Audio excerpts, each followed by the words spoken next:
How's it going, everybody? Wild Man Wess here, and welcome to day 19 of What's Your Poison's 24 Beers of Christmas.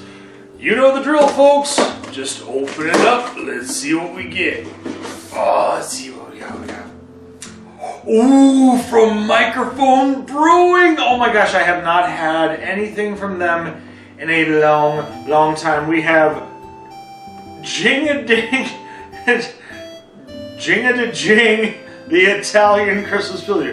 The Jing-a-da-jing, yeah, a Jing-a-da-jing. It's just, you know what, hey, you know what, I sound so stereotypical right now, So this is a 5% Pilsner from Elk Grove, Illinois, and I know what you're probably thinking, especially my good boy Hefe would go, "It's a Pilsner!" But the fact of the matter is, it does have that Lodi Tap House seal of approval, so we're going to be looking at you pretty close. On that note, we're just going to open this up, and we are going to be drinking it. Okay, so it still has that champagne gold, very standard to a Pilsner. Alright. There were no real notes on this, it just says brewed in cans, so... Smells like a Pilsner. Very barley. Smells smooth. Well, here we go.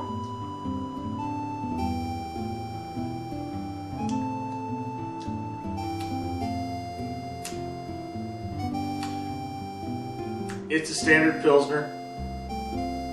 It's Microphone Brewing. I love you, but you're gonna be okay on the nice list right now. Nice. Not thrilling, but nice. It is a very clean Pilsner. Not necessarily something that wows me, but it's standard. But I do love play on words and everything, so that is where you are going to be off the naughty list for this year. Now it's time to talk about our movie review of the day. Though this beer barely made the nice list, we're going to be talking about our movie review for the day.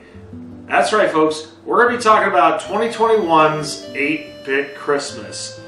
Alright, I remember watching this one time a little bit ago, and I was in the middle of cleaning and doing things, and I really didn't pay attention to it. And then I relived it, and wow, I realized I missed out on quite a bit. So the movie starts off with a man and his daughter going to his mother's house for Christmas Eve and to celebrate the Christmas holidays.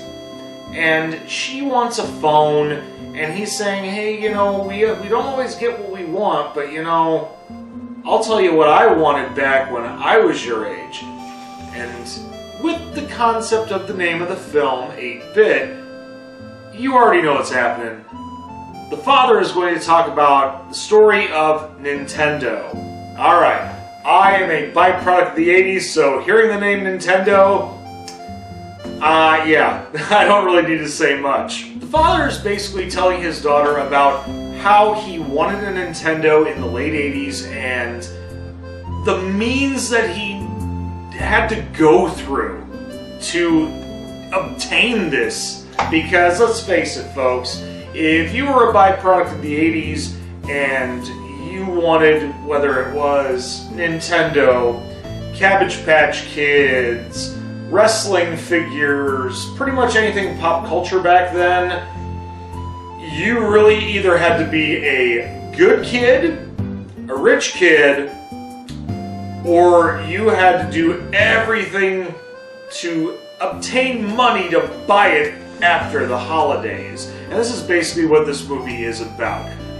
I'll be honest, I don't want to ruin anything for you. You need to see this movie because it is hilarious and it touches some heartstrings at the same time. Now it's time to talk about what I like and what I don't like about the film. Alright, what I don't like about the film, nothing. There isn't anything that I didn't like about this film. I love this film. What I'm gonna like about it is, well, a lot of the references to Nintendo and the 8-bit era. It starts off in the movie, the father and daughter are playing Paperboy, and that was one of my go-to games when I was a kid. And not just that, but I mean, it was a frustrating game. And I also love the fact that throughout this story, while the father is talking about his links to get a Nintendo to his daughter, she would ask questions like, well, while you were riding a bike, did you wear a helmet? Was it green? Yeah, sure, it was green. And of course, he was wearing a red helmet, switched to green. So the story changes a little bit. And not just that, but in the segues, while the father is telling the story, his daughter asks him questions and stops the whole story completely, and then he has to backtrack a little bit. It's very reminiscent of The Princess Bride, and it's just one of those feel-good movies. There are some nods to a couple other movies and TV shows from the 80s that were hilarious as well. One in particular is when I mentioned about when you were a kid in the 80s, you either had to be a good kid, a rich kid, or you had to work your butt off to save money to get it outside of Christmas.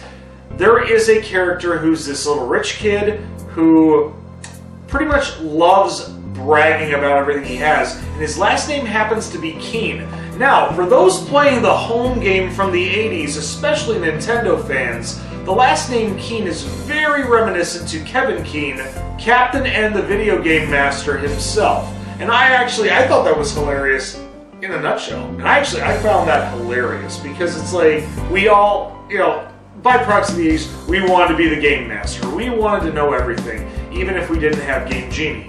Well, my brother and I did, so, yeah, you see where I stand now. Speaking about this rich kid, he also obtains the Power Glove, and he gets his butt kicked by somebody else playing him on a game with a controller.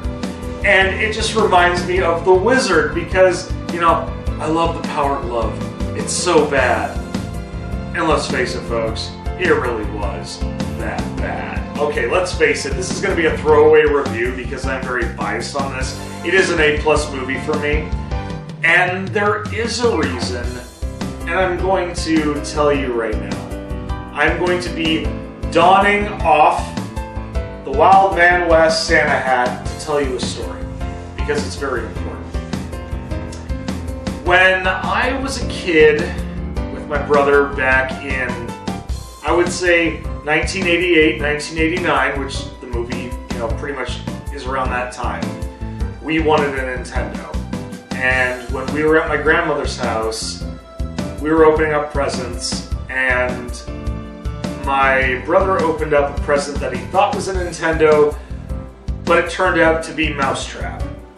And my late Uncle John asked him, Eric, what's wrong? Or, he said, did you get what you wanted? He goes, well, I wanted a Nintendo, but I got Mousetrap. And my Uncle John replied, well, weren't you a good boy? I mean, you were a good boy and everything, right?